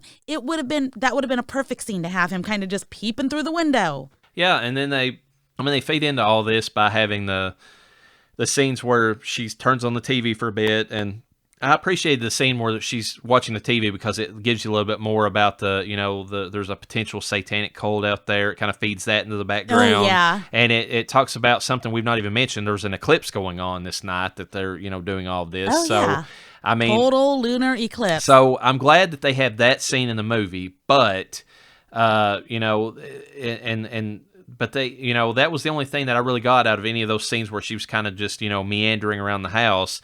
And I still don't know, because I kept looking and he never revealed it in the behind the scenes. There's like a scene where she goes and it focuses on the drain, and you hear that gurgling sound, and like it. I never really felt like it paid off. Like he was like, I mean, if you listen to Ty West, he's like, oh yeah, I really wanted to, that scene to linger, and I'm just like, why? It didn't sell anything to me. There wasn't anything in the scene. Yeah, what was? I mean, she was drinking water, and it was like, are we alluding that there's something on the pizza? Because again, she eats this pizza. This is the second scene I'm talking about, and she notices it tastes weird, so she spits it out, and then she starts drinking this water, and there was weird noises from the water. So I couldn't put together. We find out later that perhaps something did happen. Maybe she was drugged, and you don't know if it was the Tanis covered pizza or joking, by the way, or if there was something in the water. Well, I put in my notes that it reminded me. It's very reminiscent of the chocolate mouse scene, from Rosemary's Baby. Chocolate mouse. Ugh. Yeah. I mean, but it's literally like, okay, of course the guy she calls on the phone when she orders a pizza is Mysterious Bearded Man. You can tell by the voice that it's him. And they threw in this like little nod to another movie or whatever called Loverboy or something like that, because whenever he asked her, would you like anchovies on that? There's apparently that I've never watched the movie Loverboy, but they said that in that movie, basically the main character, which I think might, and I could be wrong about this, but I think the main actor is the one who plays in Grey's Anatomy, the one that everybody's... Yes, it is. And so... God, why can't I think of his name? Dr. Dreamy. Yeah, and McDreamy or whatever. And they... And in that movie, whenever the code word is when you ask for anchovies, you're asking for sex. So that's kind of what they were hinting at in the movie. Whenever the Mysterious Bearded Man was like, "Would you like anchovies on that?" It was like basically, "Do you want to fuck?" Kind of like throwback to that movie. Patrick Dempsey. Yes, that's the actor's name. Oh Jesus! But yeah, that's a good for anyone who's seen that. That actually is a good throwback, considering we are in an '80s era film. It was a nice little throwback that they put in there. And I did like some of the scenes once we get past all this, once she eats the horrible tasting pizza, which again was covered in, whatever drug they decided to drug her with, which is reminiscent of Rosemary's Baby when she gets drugged right before the rape scene. There was a lot of good scenes at this point in the movie where she's like investigating, and she barely misses the family that's, been, sacrificed, and that we talked about previously. She does see the tub with the hair in it, and that kind of throws her off. But and it's around this time though that the movie starts ramping up again, and because you have the lunar eclipse showing that it's going into full effect at this point. The light bulb that she tries to pull when she gets to the top of the steps near the attic or whatever just goes completely out, covering everything in darkness. And then the drugs kick in, and she's out. And when she wakes up, she's in some kind of area. I think the basement at this point. She's tied up on a pentagram. I said some weird elephant man. Which was an actual pentagram. I want to point that out because a lot of people use a pentacle, and there is a very vast difference between the two. Oh, by the way, behind the scenes on this, they actually did legit, go through the trouble of getting some carpet and stuff like that and painting that on there so that they would. Or actually, for the scene upstairs where they had the dead kid or whatever, they went through. Mm-hmm. They had to cover the. Obviously they didn't want to destroy the house they were in, so they went and got all this carpet or whatever and painted the pentagram on there painstakingly, in the video. They were sitting there. It's okay, we got to do this. We got to make sure we get it right. It was kind of funny, just kind of watching them go through there and give so much detail to this thing that especially in the movie, you barely see that scene, when she's opening the door up to that pentagram. But and yeah. And another little thing they did was painstaking, and just before I forget about it, those scenes where they were in the living room, there's this old 80s looking wallpaper that's on all the walls. They put that on there themselves. They had to go back in there and take that off because they said that particular room in the house was too modern looking. So they put that wallpaper up. Somehow it was a temporary wallpaper, and it showed in the behind the scenes them having to go and painstakingly take it back off. I just think that would just been an awful job for anybody to have. Honestly, it's okay, let's take down this wallpaper we had to put up for this one scene. And that wallpaper looked kind of not terrible, but it was a cool wallpaper, but especially for the time. But I'm it looked like an old, I don't know, it looked like an old house, That's true. But anyways, this point in the movie where she's at, she wakes up, inside you, like you said, a legit pentagram. There's some weird elephant man faced woman that's conducting the ritual. I don't know. It was Mother. Yeah, well, whoever the other person was supposed to be. I don't know if that was supposed to be Mother or whatever, but did you get that was some kind of elephant man deformity, or I guess they were supposed to look demonic, but that's I just kind of thought of Eric, Stoltz, from the Elephant Man. That's kind of what I got as far as the vibe. I'm glad you said that because I got deformity. Deformity is what I was thinking. And then, of course, they mimic Rosemary's Baby's rape scene quite a bit in this because you got the blood going on. The blood's being painted on her. She's forced to drink the blood through the animal's skull, which they said that was which they said they kept after the movie, actually, and they regularly drink beer out of it now. So there's that whole thing. Oh, okay. But yeah, so she has all that poured in her mouth. She actually, as opposed to Rosemary's Baby, this is a good contrast to where the movie's kind of diverged a little bit, despite everything else going on.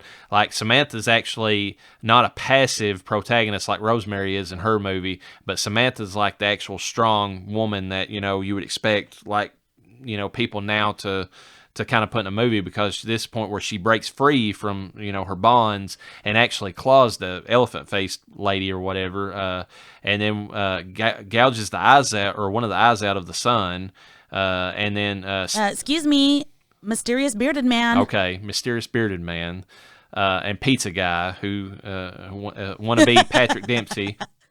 And she stabs Tom Noonan's character on the way out because she grabs one of the knives they have. That's kind of I think I kind of like that scene too, because it's kind of showing her, she's got a lot more power than like Rosemary. Yeah. And she tries to run away, but it keeps when she first tries to run away, she slips in blood on the way out, and you come to find out it's actually from Megan's body, because Megan's exploded head and the rest of her torso and everything's laying there beside of her, and so and she gets up and I don't know if you got this, but I potentially kind of think that maybe the blood that she was forced to drink might have been Megan's blood. I mean, I could be wrong about that, but it's possible. But it's possible. Well, okay, but here's the thing: is they kind of alluded that when they showed elephant-faced lady cutting her wrist area, they gave the I don't know, they gave the illusion that she was draining her blood to give it to, or Samantha, the character. And so, which is weird because when you're doing blood magic, usually it is with somebody else's blood, not with the person doing the ritual. Well, and there might be something to what you're saying too, because I was getting ready to say the next scenes we see are like the images she keeps having of the elephant face lady keeps flashing in her mind, and she can't like focus on anything. Mm-hmm. And I don't know, and maybe that plays back to the fact that it was the elephant lady's blood that she drank, or drank, and that's why she, was having the the flashbacks to like that. The elephant face lady was like, maybe possessing her a little bit at that point or something. It was it was funny to me because at this point, like, I was just so ready for all the action because of the slow burn. And so I see the skull getting closer to her mouth, and I'm like, give it a kiss. And she's going to have to kiss it. And all of a sudden, blood just starts spurting out. And I'm like, ugh! Like, I'm literally spitting. Like, there's blood pouring into my mouth. Yeah. It was an enjoyable scene for me. And something else, those scenes where she keeps flashing the elephant face lady looked like to me an homage to the Exorcist, whenever Pizza Guy would keep flashing, Yes! Throughout the movie. Oh my God, I'm glad you said something because I was thinking the same thing too. And they were good. It was nice because honestly, these flashes were long enough that you got a good look at the face. When you saw the elephant lady kind of in person, you got a couple of good shots of her, but they were so fast because they would flash back to Samantha. So, you kind of, I don't know, I didn't feel like they were that great. But when you got the flashes in her brain, I thought they were great. Not only did the character look scary, the flashes were long enough that you got to see good details and good makeup effects. So I appreciated them. Yeah, and I mean, I'm this whole last part kind of saves for me. On the other side of it, like you were talking about the slow burn, because there's enough action here to kind of make up for the scenes before it. I just kind of wish that they would have done more with the scenes they had. Like we said, if they just had like some more stuff in the background that she didn't see, that would have made those scenes a little bit more bearable before they got to all the action at the end. I'm fine with them saving the action. The slow burn's fine. It was just a little too much of a slow burn leading into this. But I do like the scene where she gets upstairs and the mysterious bearded man catches up with her. And I don't understand this because, later on in the movie, it seems like they were trying to save Samantha for what they, the birth, as it were. But it looks like Mysterious Bearded Man was totally going off script at this point because he was just going to fucking kill her. Like, he had the gun ready. Oh, yeah, he was ready to, yeah.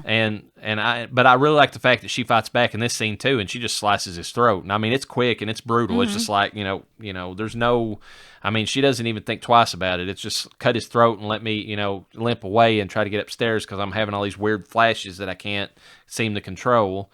And then we have the scene where Mrs. Ullman has her last stand.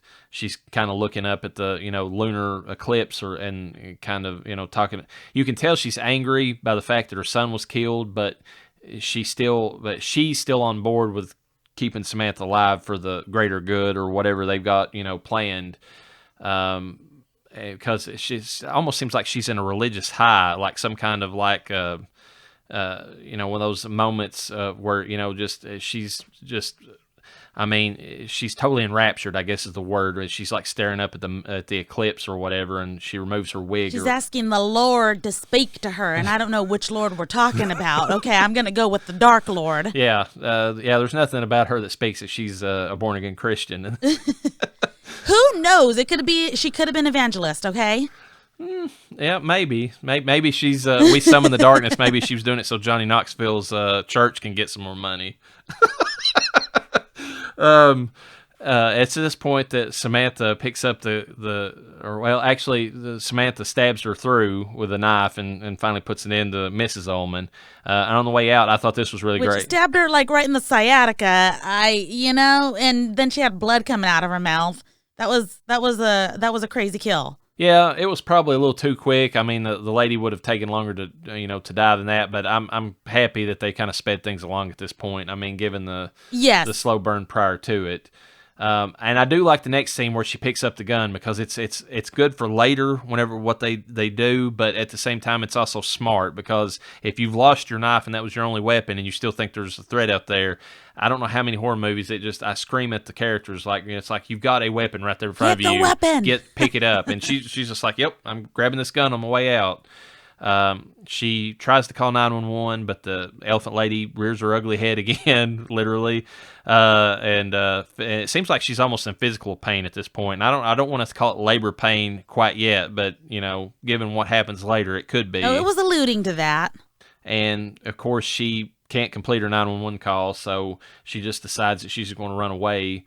And then it shows that Ullman is still kicking, even though he's bleeding out. I mean, he loses a lot of blood in the next few scenes. There's just droplets everywhere whenever he's coming after her. But he's still after her at this point, and follows her all the way to the cemetery, actually. And this is one of my favorite scenes in the movie, other than the mysterious bearded guy and Meg. I like the scene where he meets her there, and he's telling her, he's like, they're calling to you, listen to them, he's chosen you. And she aims the gun at him, but he's fine with dying. He lets her know that he's not the focus of it, and then he tells her that she can't stop it now anyways, even if he does kill her, or if she kills him. And I just love that she does what Rosemary couldn't do at this point. If we're going to compare it to Rosemary's Baby yet again, she just puts the gun to her head and pulls the trigger. I mean, there's no question, and ifs, ands, or buts. If she's giving birth to something evil, she's not going to have anything to do with it. It's just bam, And then we end on the final scene. I don't know how you feel about this, the hospital scene where she's still alive despite taking a bullet through the brain. And the nurse gives that cryptic, tells her cryptically that both she and the child would be fine. Oh, God. And then the movie, just cuts the credits. So it's kind of another contrast to Rosemary's Baby, even though she tried to go the route that Rosemary kind of hinted, kind of thought about for a while in her movie. Apparently the child wouldn't let her do it because they were... Yeah, and that's what I was thinking. I was thinking that in this particular movie, the child did not let her die. And she's... in this movie, it's kind of a weird contrast. Rosemary deliberately chose to carry her baby. She actually fought so that the baby would live. Yeah. Whereas in this movie, and I don't know if this is this could be like some kind of, other message Ty West had in it about, forcing people to, carry children against their will, the abortion thing. It's not, I mean, it's really subtle if it is, but Samantha in this movie is forced to carry the baby against her will. She did not want this baby. She even tried to kill herself so she wouldn't carry it. And regardless of that, she's still got to carry it. Like there's the baby wouldn't allow her to do it, apparently. Yeah. Is there anything else that you want to bring up about the movie, or anything that you want to discuss about it otherwise? I mean, before we get to our ratings of the film? No, because I'll probably discuss any other details within my ratings that will explain, my reasonings for ratings and stuff like that. Okay. Okay. I'm going to give it 2 different ratings. It was originally an Attack of the Beast segment. So if I'm going to give it a Nicolas Cage rating, it's Con Air, because it's enjoyable and immensely rewatchable, but there's problems with it. And the slow burn is the major problem. If like I said, if that had been fixed, this would have been, A+ movie for me. If I'm giving it our regular rating, as far as our ghostly rating, I'm going to give it a 3, which is the Bruce Willis character from, why am I blanking on the movie at the moment? Sixth Sense. Because it almost got a 4. It's almost a Miss Massey for me, and it would have been that because it started out on a super high with that scene with the lighter, the mysterious bearded man, and if it had just kept up that tempo, or at least not let it drop off as much as it did, and and when it picked back up at the end of the movie, it would have been a 4. But it's such a slow burn at that one part that it kills the tension for me enough to where I had to drop it down to a 3. Okay. And I know you really wanted to watch this movie. You've been talking to me about this movie for a minute. And so is this an indie film or is this a B film? It's pretty much an indie film. This was filmed on a really shoestring budget. I mean, yeah, $900,000. Yeah, I mean, it's not.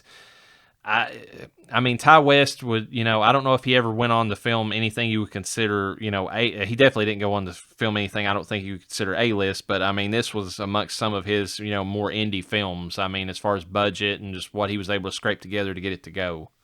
Okay.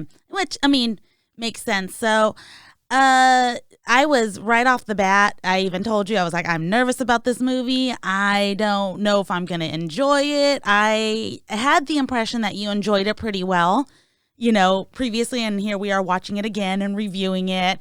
And from the beginning to the end, I could not get into this movie. I had a really hard time.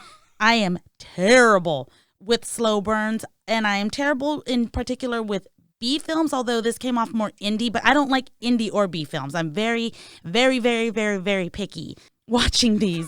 There was details that I caught that gave it a very B film vibe. I don't know if you caught it, but there's one point, I actually thought this was cool in the film, where her entire night dress is covered in red. Like it was white and it is completely red.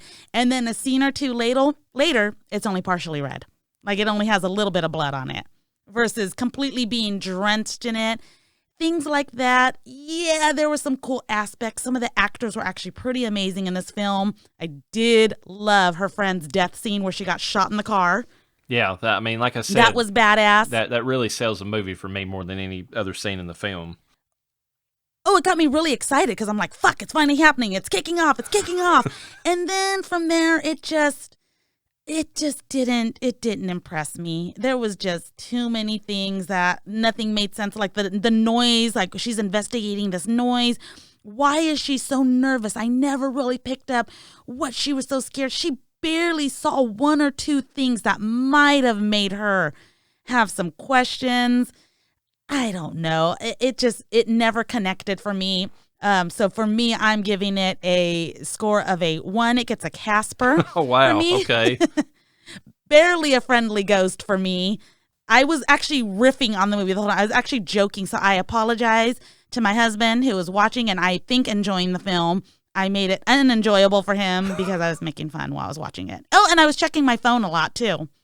Oh, man. I was kind of afraid that it might be that way for you. I warned you in advance about the slow burn part of it. It really... You did warn me. That was a very nice and fair warning, but oh my God. It's like only the last 25 minutes of the film is action. I cannot do that. I need shit exploding.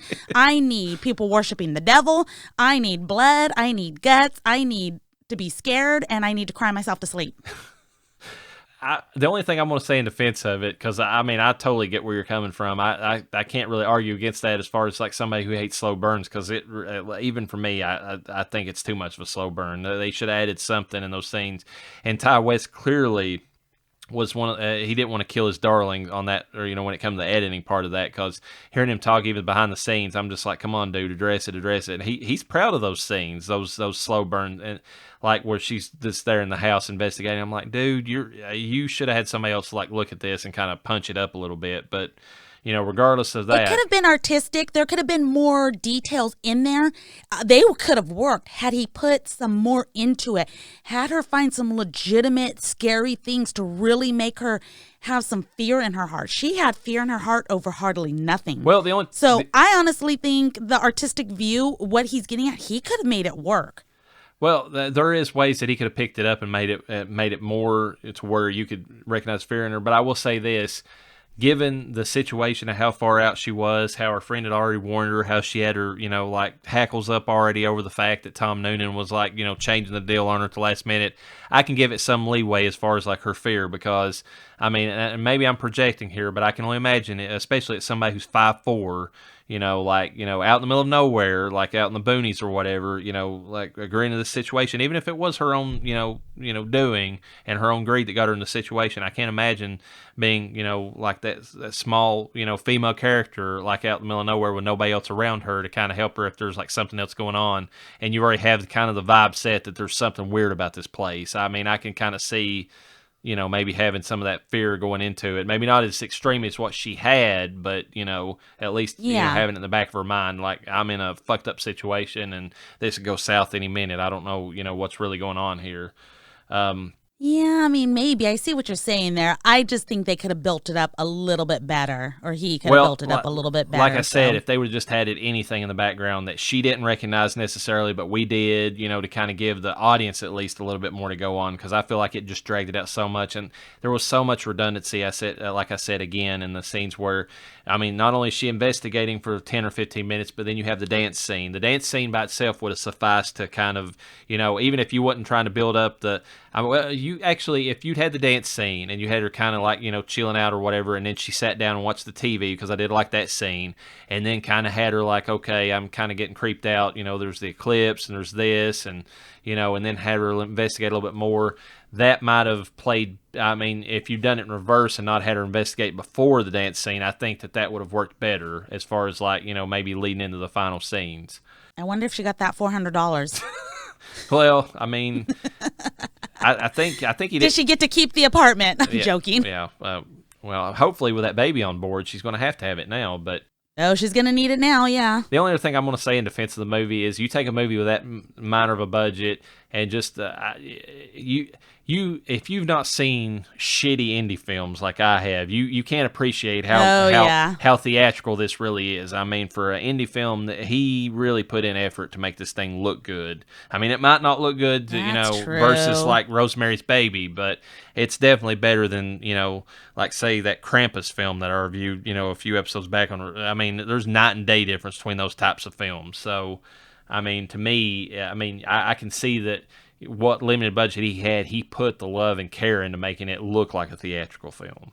Yeah, it wasn't terrible, but I couldn't get into it. So, well, is there anything else you'd like to plug or say before we, leave for the night? I guess it is. Other than the fact that Death Holler has been keeping the lights on for Blue Collar BS, I just want to throw that out there. I think we've done a great job. Woo! We've been really putting the content out there, so hopefully everyone's been enjoying it. The studio is 90% back together. We have recorded kind of an update show on Men Have a Penis and Women Are From Venus. So if you'd like to head on over to YouTube, that's the only place you can find that episode. It is there to kind of let you know what's been going on. We have the cameras in studio. They are not hooked up yet, so the cameras will be coming soon. Hot Mess Express is going to start recording here shortly. Blue Collar BS will be back as well every Friday. And I think the Hubs has a few other shows. He's kind of, not a few others, but like one other show he's working on. No set schedule other than every Friday for Blue Collar BS. As for Death Holler, you can catch us pretty much at least once a month. If you like, subscribe, follow, we're on Pandora, we're on Spotify, we're on YouTube.